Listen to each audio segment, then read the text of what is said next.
your mistakes or where other people might see flaws, to me, I see as character building.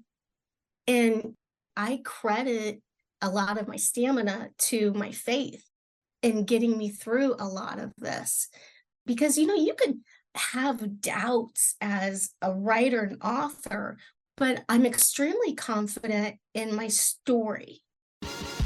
You are now listening to the podcast where authors inspire listeners to become authors, the Going North Podcast.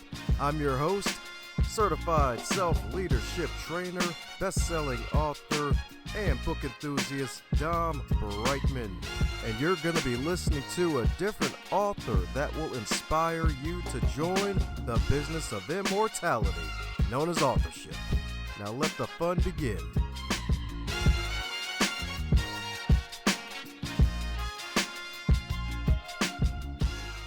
Today's episode is sponsored by both books, Going North, Tips and Techniques to Advance Yourself, and the follow-up bestseller, Stay the Course, The Elite Performer's 7 Secret Keys to Sustainable Success.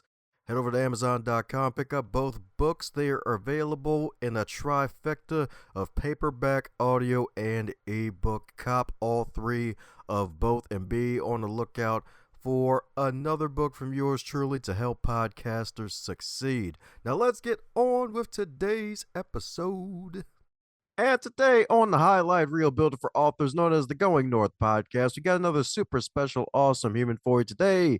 That's right indeed, courtesy of herself. That's right indeed. That's right indeed. It's a rarity indeed, because usually it's like, oh, Dom usually mentions podmatch.com or podcastguest.com or some other random PR person pitching them to be on the show or whatever, or of course the random Mickey Mickelson reference. But hey, this guest actually had the cojones, the wonderful courage to reach out to the random Dom, the guy who hides somewhere on the interwebs in the wonderful world of Google, and she fought through the magical jar of spam in 100 emails a day to get to this magical point indeed, because we got a fellow child of the king in the building, baby. That's right indeed. So today's wonderful guest, the fellow child of the king, as well as a lovely wife, as well as a wonderful mother, and she is also a fellow fan of Peach Snapple. So let's give it up for the C to the B. We're not talking about cornerback, but we're talking about the courageous and beautiful Cyndi Brec. How you doing today, Cyndi? Great. How about you?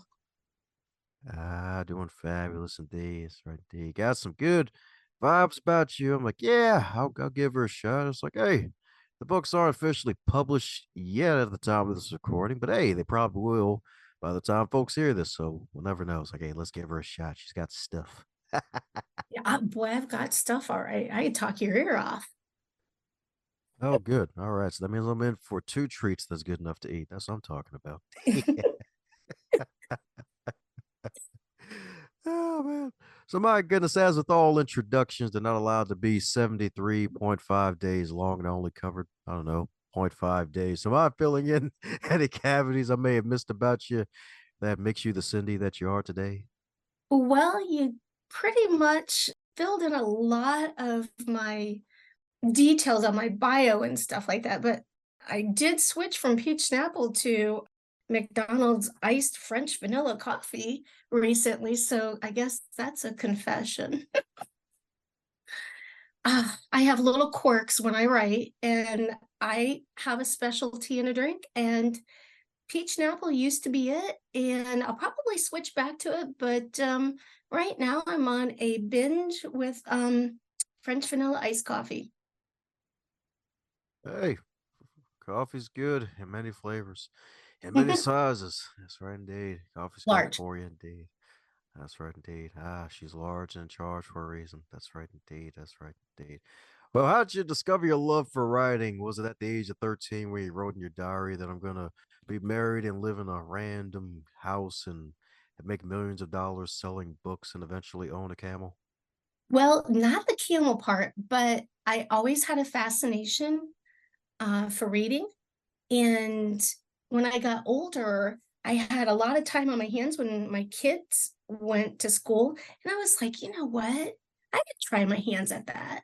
In my love of history, there's a combination of like a few factors, but my love of history, legends, and myths kind of just sparked an idea. And we used to own an old water mill, and I so many ideas.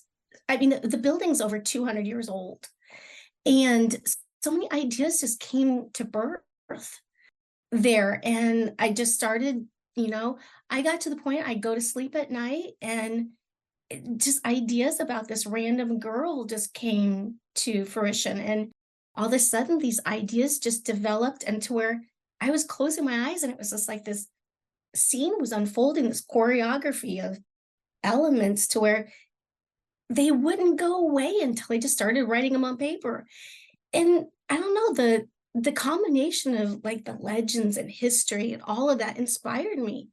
And I figured, hey, so there's some really awesome authors out there. I said, I'll give it a try.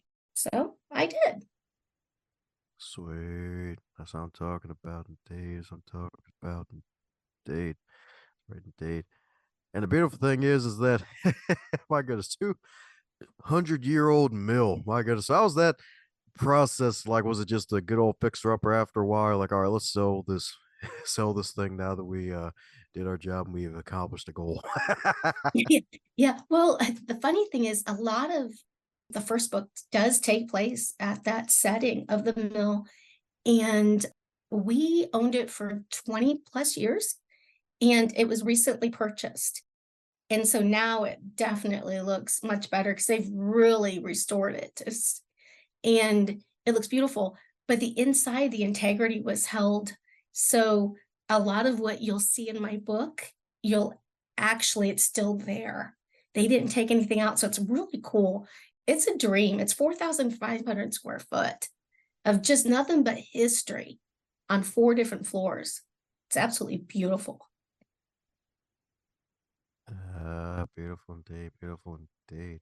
So my goodness, my goodness. So being able to have a piece of history and sell to some folks and them to preserve it even, I guess, even better than before, sounds like, and being able to put wonderful pen to paper. And if I'm not mistaken, too, you actually had a wonderful, I guess, and say a good breath of inspiration from your grandmother as well. If I'm not mistaken, that helps you to write.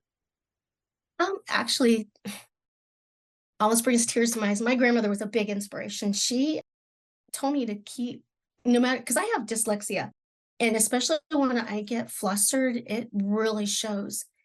And I was in learning disability classes, and she told me and encouraged me not to dwell on it holding me back, but she encouraged me to get through it, to lift me up, to move beyond it.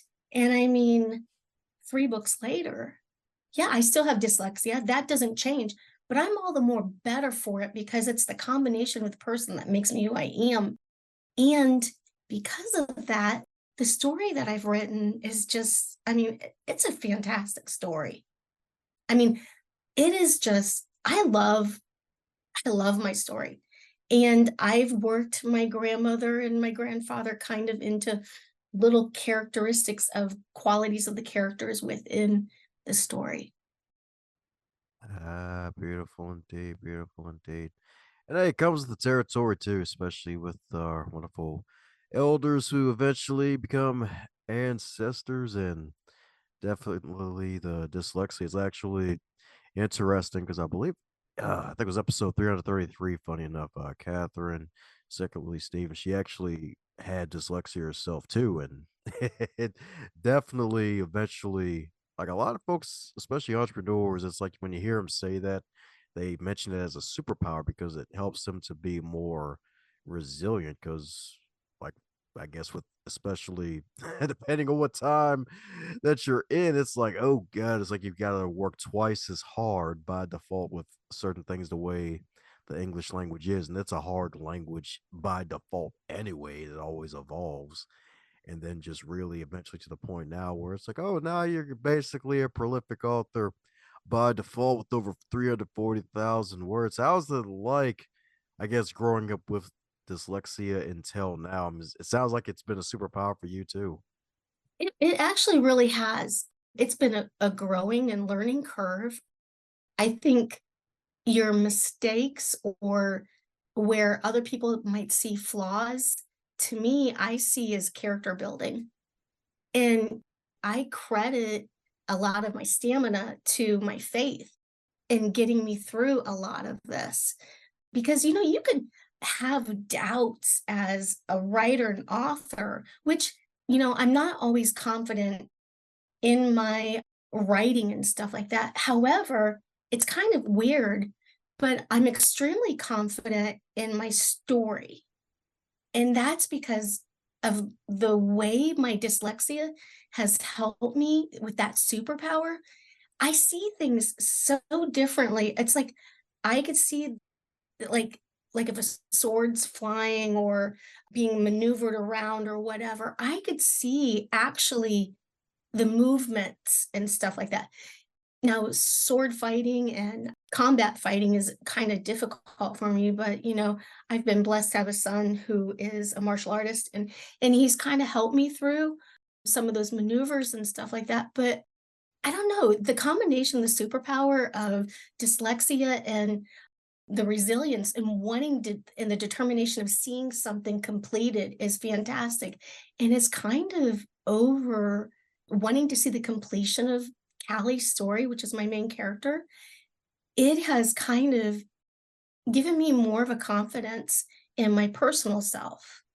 And it's just, I don't know, it's just a neat feeling. It's nice to be with other authors and just to see everybody's story build and to see this story build and to know that I'm just stronger for, what some people might call a flaw, I call it something beautiful. So you embrace who you are, and I'm owning who I am, coming into my own identity, even at the age of 52.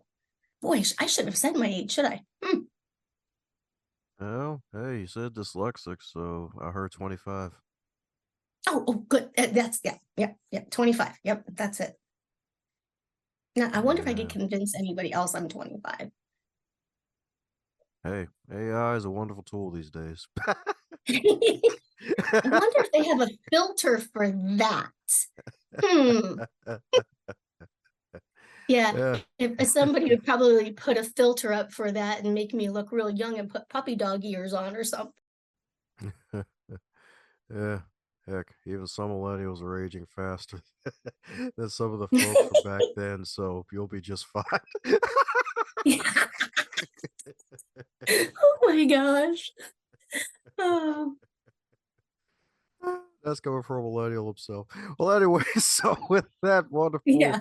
experience of your son being a martial artist too, and if I'm not mistaken, your daughter has influence on your stories too, if I'm not mistaken. So is there, and actually with the grandparents too, with some of their qualities. So my goodness, so with the meal and all the wonderful world around you being a influence for your books, is there any other influences that may stick out for folks when they finally get their eyes on these books? Well, my daughter, I would say, is a little bit mixture of Callie, but personally, my husband, I've kind of got him worked in, not totally, but a little bit of the hero of my story. I needed a hero that was sensitive, but of course he had some flaws and something about him that would be enticing to draw you in, like a concern or a caring, but yet somebody that was kind of like had a deep past that pushed you to the side because I didn't want something that was like they first met and eyes at first sight and first love and all that kind of stuff. I wanted something that challenged. So I kind of used a mixture of some wonderful qualities that my husband's got, like the nurturing, but my husband's not like he's not stoic or standoffish. He's just very strong. He knows his identity. And that's what this Tristan character in my story, he knows his character, but some people would take it as like he's standoffish and he just knows who he is and he doesn't need to confirm it with anybody or anything like this. And I took little mixes of my husband and kind of put him in there.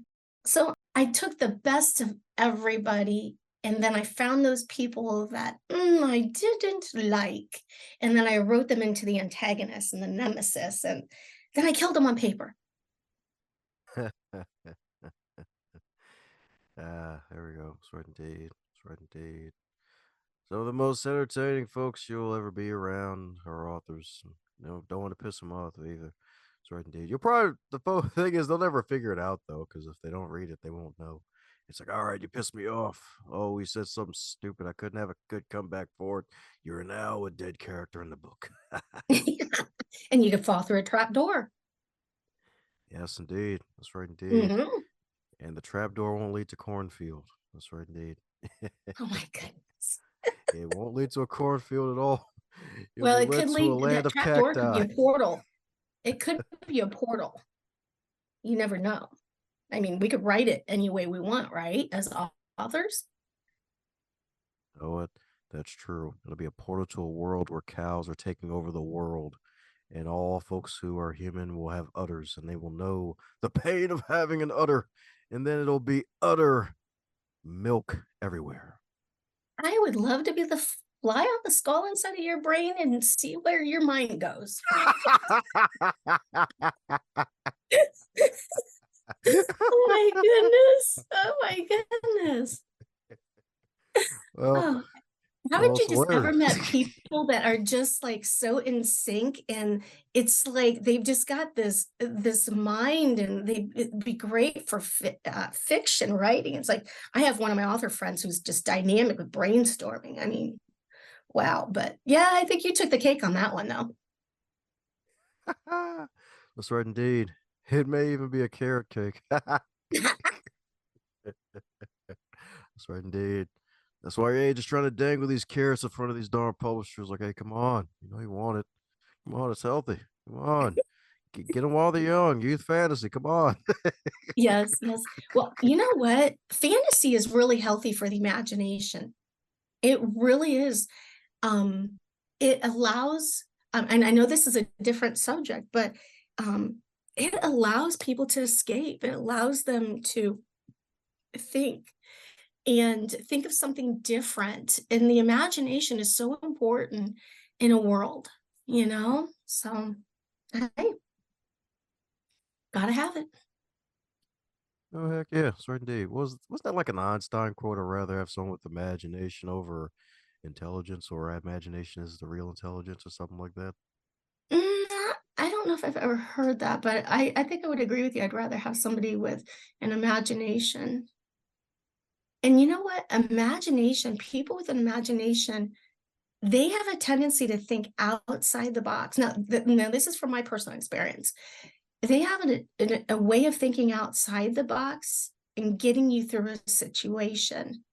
Sometimes intelligence blocks you. And I'm not saying that for everybody, but yeah, so I don't know. Oh no, you're so right. Cause like you have so much book knowledge, you forget about good old common sense and street smarts and just plain old observation of the world around you and situational awareness. It's like, hey, you can't rely on a random book you read 3 years ago all the time or 10 years ago all the time. It's like, oh, all right, cool. So on page 34, oh darn, I took my shoe. No, all right, I need to think about another book before they take the other shoe. Oh darn it, they took my glove. Well, at least I still have my hair. Oh, they took the toupee.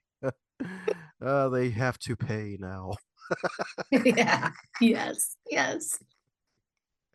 Right, indeed. It's right, indeed.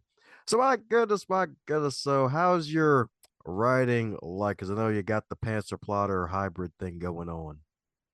Yeah, I actually do. I kind of pick up, I think you would call it the James Scott Bell kind of vibe. Originally, I started out pantsing because I didn't know what I was doing. I was just learning the craft. I was kind of going by the seat of my pants. But the more I got through it, I needed that roadmap, that destination. But yet, I I knew where the end of the book was, but I didn't have it like the concept totally formulated. I knew what science behind things was going to happen to end the antagonist or to inspire the next story. But I like to actually do like where you write little signs or post-it notes that so you're driving towards this destination. In this chapter you have to accomplish these tasks, this motive, this dilemma, this response. And so that your character arc is always moving the story. At the same time, not having the ending of the book definitely figured out, in my mind, gives me the opportunity to say that that end of that story, it's not going to be predictable. It's not, it's going to be unbelievable. And I had spent so much time reading for 10 years before I even started writing that I knew what was missing on the market. I knew what I felt would be the best type of book out there. And so each of the books that I have written actually go through 3 different worlds. And so the world building is really well developed, really interesting, because you're not focused in one world, you're focused in 3. And so when you come back to that idea of being a pantser or being a hybrid mixture in between, I was able to add a mixture of the unpredictability along with the developing everything and keeping the spice and the energy and everything in it, and then keeping myself on focus, but even surprising myself. But my characters really steer the story. My character Callie, and sometimes Tristan just throws something in the way, and it's like, oh wait, what happened? And then I gotta write another post-it note and try to work around that within that chapter. But it's kind of cool. It's really cool. Cooler than 2 cucumbers. That's right, indeed. You love to see it. You love to see it, indeed. That's right, indeed. And I hear that's kind of one of the most interesting things about good old fiction novels, no matter the genre, is just the world building aspect of it. And then you got the 3 different worlds going on, indeed. So, what's your writing process like? Is it, or better yet, just what's your writing process like? Let me not extend the question. Well, I got that feather on my website. I mean, yeah, I write with a quill. No, actually, no, no, no. Actually, when I first started, actually, when I first started writing, I actually wrote everything out by hand. And then I would type it in. Of course, eventually, then I just got into just typing it and stuff. But my routine is Monday through Friday, definitely. I usually get morning chores out of the way, and I'm more productive for about 4 hours in the afternoon because I'm very responsible. I try to make sure I have family things done first. And I like to get up and do my exercises too. But I always make sure I have a drink. I have my timer because I do writing sprints. So I do my best not to keep my phone with me for distractions or anything like that. And I have a few other little, I guess, weird things I do. But I sit down and I write. Now, if I'm not writing during that period of time in the afternoon, now sometimes it could be 3 in the morning too. It just, sometimes the Lord inspires me to get up and says, "Hey, Cyndi, you're awake. Just do something." But if I'm not sitting, if it's not, I I can also do different things with my routine. But I don't know. I just kind of like the afternoon time, I guess, the best. But it just works out easier for me. But I do social media. If I'm not writing, I'll do social media. I just started my newsletter. I am working on, actually, my next project is a rather big one. I'm co-authoring it with a fellow author who is just a wonderful woman. We are working on actually coming up with a tabletop desk book, and I'm actually putting pictures out and labeling the pictures and stuff. And this is of the mill. So they're kind of, it's nonfiction, but it relates. And around our area where we're from, the mill is quite a bit of things to talk about. So the history of it, and people around this community love it. So I'm talking about indeed. That's right, indeed. So do you ever sneak back over to the mill to try to get inspiration and and get some writing there done too? Well, okay, I gotta tell you this, boy. Okay, so there's this story, and it's a true story. My husband and I were talking about it, and because I was trying to come up with how to do this story. So yes, I did sneak over to the mill, and it's kind of scary at night. And I was thinking about how I would write this story. And let's put it this way. The water in 2002, they were building a water wheel. My husband was. It's a wooden water wheel and it's 18 foot. So every time the workers that were on the crew were working, they'd put down a piece of equipment and then something would disappear, like the hammer. It could be a square, and they were using like old equipment. They weren't using just modern equipment. And don't ask me to even get into describing some of the old stuff because my husband, he's the millwright. But anyhow, so these stuff would they turn around and this stuff would disappear and they wouldn't find it for days later or something. And so it got to be like there was this joke. So I was needing inspiration for this article I was writing here a couple weeks back. So I went over to the mill and I'm just like, what can I write about? And then it just clicked to me, the tool bandit. And I was like, that's it. So we got to the point, and after 2002, when people would miss their items and stuff, they would say, like, the tool bandit snitched it. Well, it just got to be like this little ghost. Now, this place isn't haunted or anything like this, but when you're by yourself, you get scared and stuff. But, you go to the actual location for inspiration. Like some authors go to Europe or whatever for inspiration and do the research. I just went and got in and went and checked it out in the mill, and I'm right there and I'm coming up with like, okay, this is a good idea. That inspired me. So yeah, I definitely wrote about it and submitted it. I almost thought you were gonna say there was the ghost of 1986 waiting for you. Like, yep, we're about to hit her with a tool she's never seen before, and we're gonna turn her into one of our tools. She will be our writer.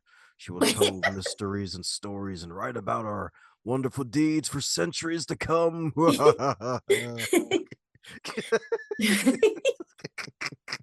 my goodness. Oh my goodness. Well, it's a great location. I mean, I am sure that there's more that's gone on over at that location for the story setting of my book world in the past 200 years that I know nothing about. I mean, it was built in 1816. So if you think about Indians were back then, and I mean, seriously, it holds secrets I don't even know about. But I do have to say, I did write about the tool bandit. There we go, indeed. There we go, indeed. Well, what else I love about you is that you're a fellow believer indeed and always encourage fellow Christians to share the salvation testimonies on the podcast. How'd you come to know Christ, Cindy? Well, actually, Dom, that's the interesting story. I didn't grow up in a family that supported being Christians. They supported, you do what you want, kind of just like limbo. My stepdad was into Buddhism and stuff, and I respect his choice, but I was fortunate to have a grandmother who believed in her faith and Christ and a grandfather. So that was a blessing for me. And then my third grade teacher, Delane McGee, my twin sister and I, two toe-headed girls, went to a Methodist church. She just picked us up she was a teacher. She just picked us up and she took us with her.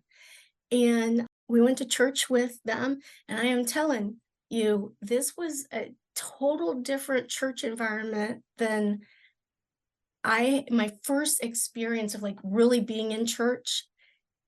And it was just a total beautiful experience. And I don't know, I always like to think God found me in the midst of all the mess of my life and everything. I think I really came to know the Lord once I realized, well, one, my husband. He's a strong, godly man. But more so when you have children and and then you look back at your life and you see how you weren't left alone. And in the midst of that storm or storms, multiple storms, some way I was carried through those. And it wasn't until I was baptized December 20th when I was 30 that, and I was saved before that. But I have so many stories that I could share about the Lord. I just feel that He's been with me. And I just, let's just put it this way, my life was not easy when I was younger. And I have conquered many hurdles, and I couldn't have conquered it without Him. I could not have. And I was blessed to have in-laws that stood by my side. And if I didn't understand something about the Lord or didn't understand something about the word, my mother-in-law would pull open that Bible and she'd sit down there and she'd share it with me. I had a grandmother that said, well, that's not how or I had my grandmother and she said, Cyndi, that's not how we understand it. Come here, let's talk about it. I had people that cared. And yet at the same time, it was rough. Both my twin sister and I had it very rough. But, we saw our way through storms and everything. And I'm one of those that I could tell you about the mess of what I grew up in and how I grew up in it. But I think what's more important is how I overcame it and how I wasn't left alone and how the Lord found me in the midst of it and how now when I see my life, it's not that I look back and I can see what He's done for me and how He's been an active, integral part in my life. I see right now, standing here, right here with you, how He's been a part of my life right now in the room that I'm breathing in and everything. And I mean, life is fragile. You handle it with prayer. And I'm just convinced that He loves me and He's the blessing and everything in my life. I know I got off sidetrack, but you got me on a subject that's passionate. Sweet, that's what I'm talking about indeed. I'm talking about indeed. Right indeed. I always appreciate when folks get to share the testimony on the show. And it sounds like you probably had to dodge an elephant and a flaming car at the same time. It sounds like. I think I dodged 2 flaming cars, probably. I was a child that had some horrific stuff done to her. And when you know Christ, when you truly know Christ, your perspective changes. He helps you change your perspective so you are not a bitter person and you can see beyond your pain and your agony to see something better in you and what He wants for you. Yeah, It's that's what I'm funny, I'm talking supposed to be about. giving my testimony to end us January. So this is just a little bit more emotional than I thought it would be. Ain't nothing wrong with that. Ain't nothing wrong with that. We believe in the genuine article here. Good old authenticity. That's right indeed. That's right indeed. We do the full leather jacket. We don't do pleather. Well, I'll do the armor of God. It's safer that way. I usually activate it with prayer. Well, that's even better too. That's right Yeah, indeed. That's right indeed. That's right indeed. Yeah, didn't even know you had a twin sister. yeah. Yep, yep, I do, I do. Ah, twinsies. So Double the who's the trouble evil? on Pearl Harbor Day. So who's the evil twin? Well, I'm not going to say any of us are evil. Um, but no, she's there's a word I have. She's a quinker dinker. She's a sweetie, but then I could be a quinker dinker too. It's just my way of saying we're kind of like little weird girls, but yeah, no, she's a good soulmate, she's a good friend, and a good sister. So Cindy's the evil twin. Gotcha. Cindy. On Set us paper. safe. I write the evil twin on paper. No, I'm teasing. Oh That's boy, I all wonder confident. what's going on in that mind of yours. Like I said, I should be the fly on the wall inside your skull. Oh, don't worry. It's just Homer Simpson eating a donut. You'll be fine. Boy, you must be hungry. You were talking about honey buns or something earlier before we recorded. Oh, Yeah, yeah. It's usually one of the main connectors for food and people. Food, oh yeah. music, stories, good stuff indeed. So my goodness, since you're going on a bit of an interview train promoting the good work you're doing to promote the good old power of fantasy fabulosity, is there a question that you wish folks would ask you more often when you're on these interviews? Hmm. That's an interesting one. No, actually, no, I can't really say that I have a question that I wish people would ask me more. I do get a lot of questions that are asked. Maybe, you know what? How I came up with the title, The Theorins, is kind of an interesting idea that I'm surprised that would be an interesting because the Theorins for a series title just doesn't strike people, I wouldn't think. Originally, I had it, I wish, yeah, I think I wish people would ask me that question, but I don't get that one. Because like the Theorins, what are you talking about? What do you mean? Um, the Theorins actually, just recently, my agent and I were just talking about that, and my book was Secrets Beneath Scars, but I had it underneath a different title. And the title for the series was Marked for Life. And we just started talking about it. And the first thing he said was, "What about the Theorins?" And I'm like, why didn't I ever think of that? I mean, he's a writer himself, sold over a couple of million books. And it's like, he names his books such great titles. Why didn't I think of that? But truly, I'm surprised people have not asked me the Theorins. Where'd you come up with that? Well, I'll tell you. Jonas Saul came up with it. So yeah, that'd be an interesting one because that's the people in my book series that are actual stewards of history. They guard history. Ah, all right. Good. The guard history. All right. So that means all the history that's G14 classified, they got it protected. That's right, indeed. It's Fort Knox level 99, y'all. That's right, indeed. The Therans are called the Therans for a reason. It's like saying the twice. It's the, but Aaron's at the end. Yeah, exactly. In Fort Knox, definitely, definitely. All the secrets. I mean, you can't get in here unless you got a portal key. That's right, indeed. That's right, indeed. And they don't send you to the cornfield either. No trapdoors, no cornfield, nothing.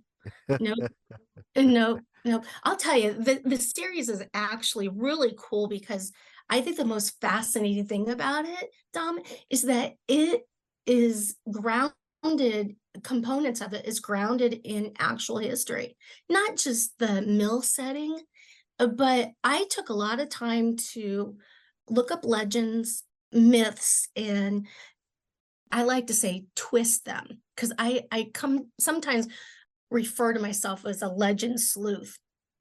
I would hunt down these legends and like think, how would this work and stuff like this. And then I would come up with like a location that actually exists. So, like in book two, I actually have in that series, that book, which is Legends Never Die.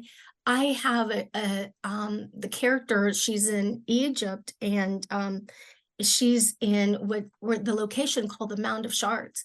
And so I have all the history that is around that world, and there's legends within what happened in the catacombs there, in the Mound of Shards and stuff. So I don't know. I've just there's so much history, and history is so fundamental for our world for us to even know who we are as individuals. And there's a pattern to history. I mean, there's just history is just so unique, but and so important to our civilization.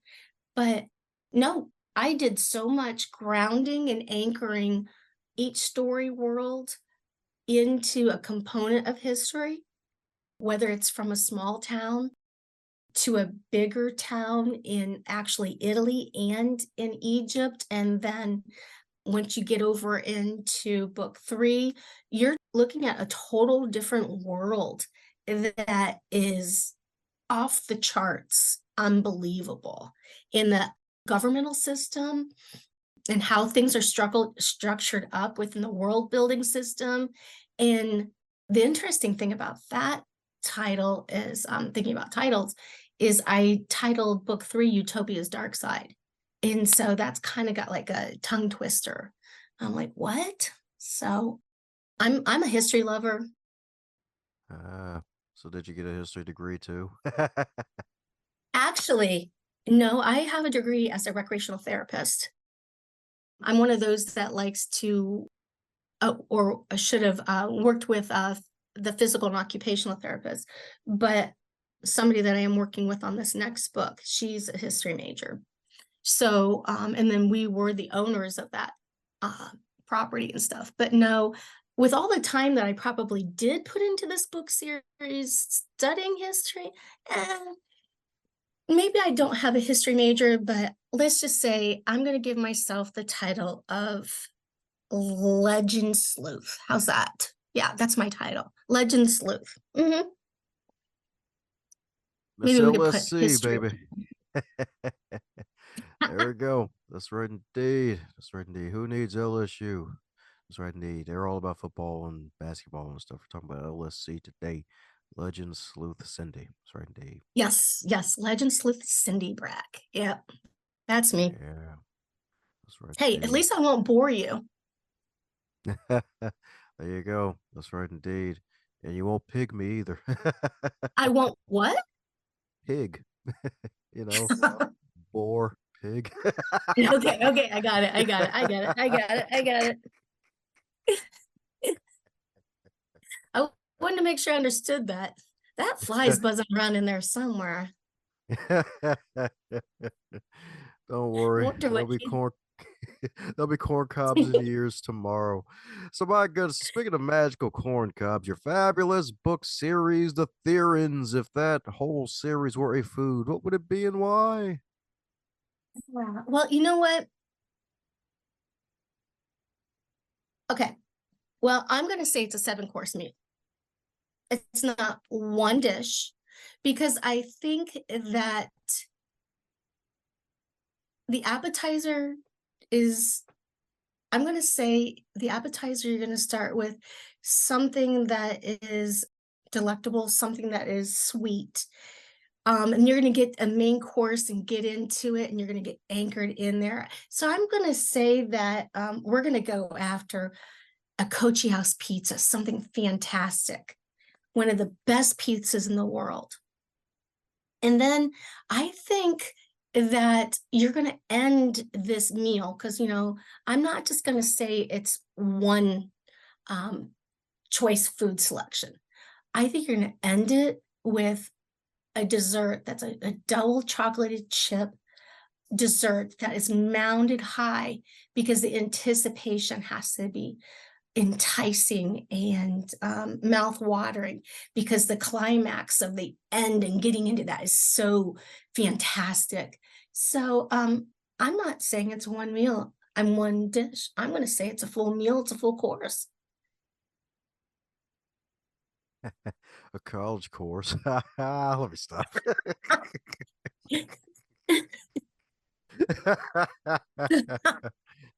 Oh my goodness.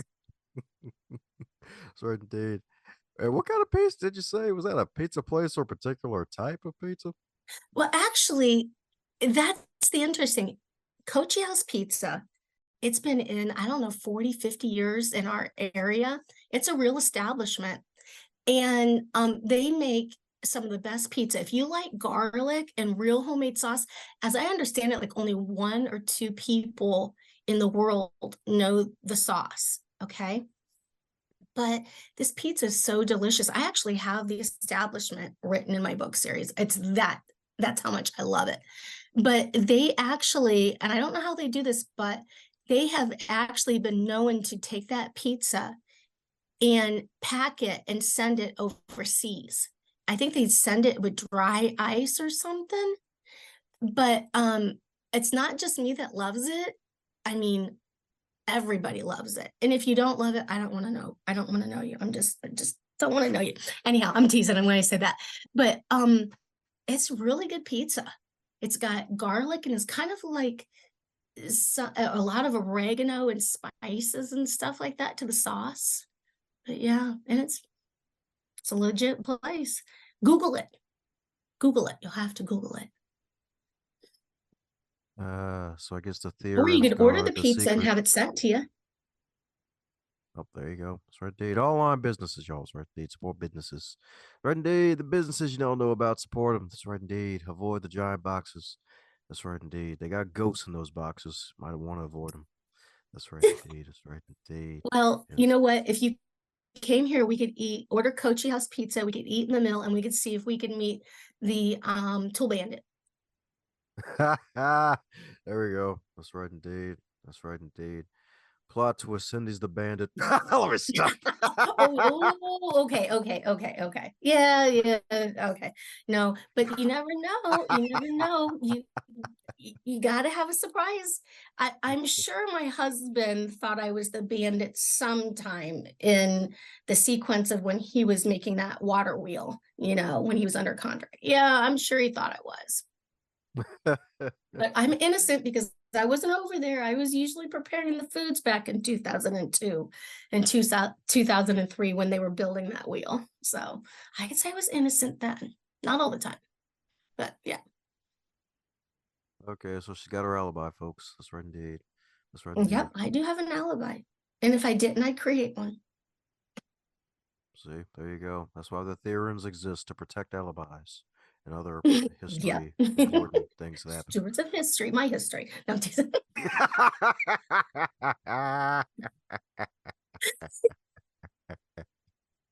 I know I'm silly. I know I'm silly. I'm just a talker, but I don't know.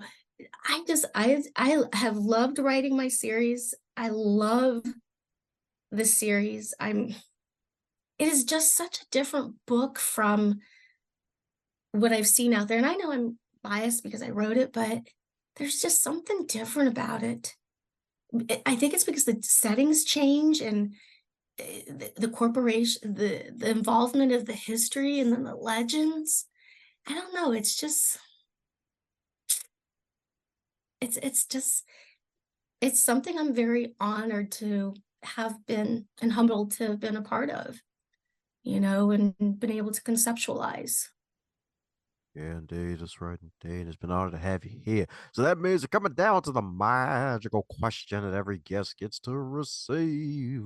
And that is, if you were Ooh, to wake up tomorrow and you were 25 again, but you're still in the current year, what advice would you give to yourself? what advice would I give myself? Start earlier in my writing journey. I would have given myself the advice to start sooner and not to doubt myself. There's a passion, there's something deep there, magical. So, I guess it would be a deep dish passion, huh?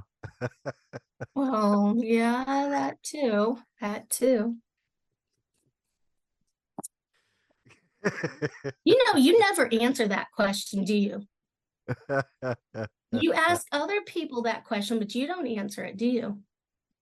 I do, and I take the answer out. I'm not the star here. It's my show, but you're the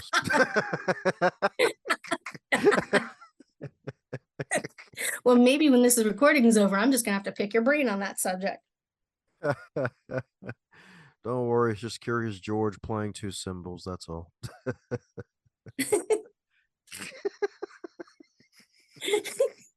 Oh my goodness.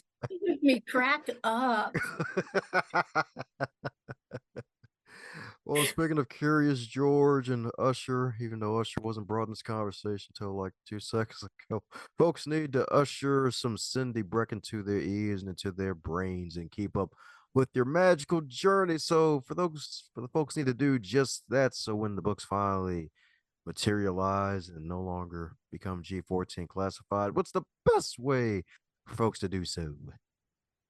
Well, they could get a hold of me through my website, www.cyndybrec.com. And I also have an email. I love to hear from people. I do have a newsletter, so they could subscribe to that and kind of keep in touch with me there. More than likely on Facebook, Twitter, also TikTok, and Instagram. You could follow me there. And I will keep you up to date on the latest and the greatest and share with you what's coming about as far as with my agent and what he strikes up with the publisher and stuff, because I'm looking forward to everything that he's doing, all the hard work. That's what I'm talking about today. We heard that right, folks. You heard from Cyndi, the champ of days. We're going to put a link to all of her wonderful things in the show notes that week, and head over to her website, check her out on all of her social medias, and follow her and keep up with her journey as she's going along. Indeed. Funny enough, I probably should have asked you this question before even getting to the closing question. But any thoughts on going the indie publishing route and then having a publisher pick it up later? After a few years after become successful? You know what? This is where I sit. Jonas, my agent now, he came to me.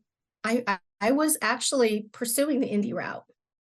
I had pitched the book series to agents and actually got a few, but then I saw the creativity of just kind of working on my own and just pursuing that, and I went that route. But actually, I had met my agent at a conference, and he called me up and he asked me, he says, "Hey, I'd like to represent you."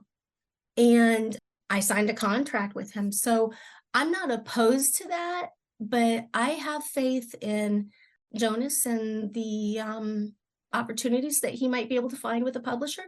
But I'm not opposed if the indie route is where the Lord leads me. I'm fine with that too. I'm open for the doors that are open for me. You know, one door might get closed and stuff like that, and another door might open. Just because you're on the traditional path right now doesn't mean you're guaranteed that contract. But, you know, I just hang in there. I got to keep my faith and see where things go. So that's where I'm at. But I'm not opposed to the indie route. That's a good question. It's a good question. So Heck yeah, indeed. It was in my head earlier, but other things popped in the head first. oh, well, we get sidetracked here a little bit. So, but that's okay. That's okay. Like I said, I could talk. That's right, indeed. And at the end of the day, everything is gonna be going north, indeed. So that's right, indeed. That's right, indeed. The book series is being shopped around. That's right, indeed. Name of the game: more bang for your buck, paper, and more paper. That's right, indeed. Not only greenbacks, but paperbacks. But the paperbacks will lead to the greenbacks. That's right, indeed. Well, before I open another rabbit hole, which I'm famous Oh, for if you want to here, keep and talking, I could go. well, this is gonna be a part two, if not probably a part five with you, and I'm all for it. But before that happens, any parting word before we close up shop on round one? You know what?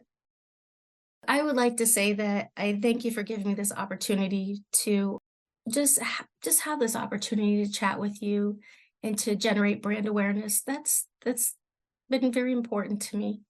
And it was very much an honor to have met you and talked with you. And actually, maybe I'll have the opportunity to see you again sometime.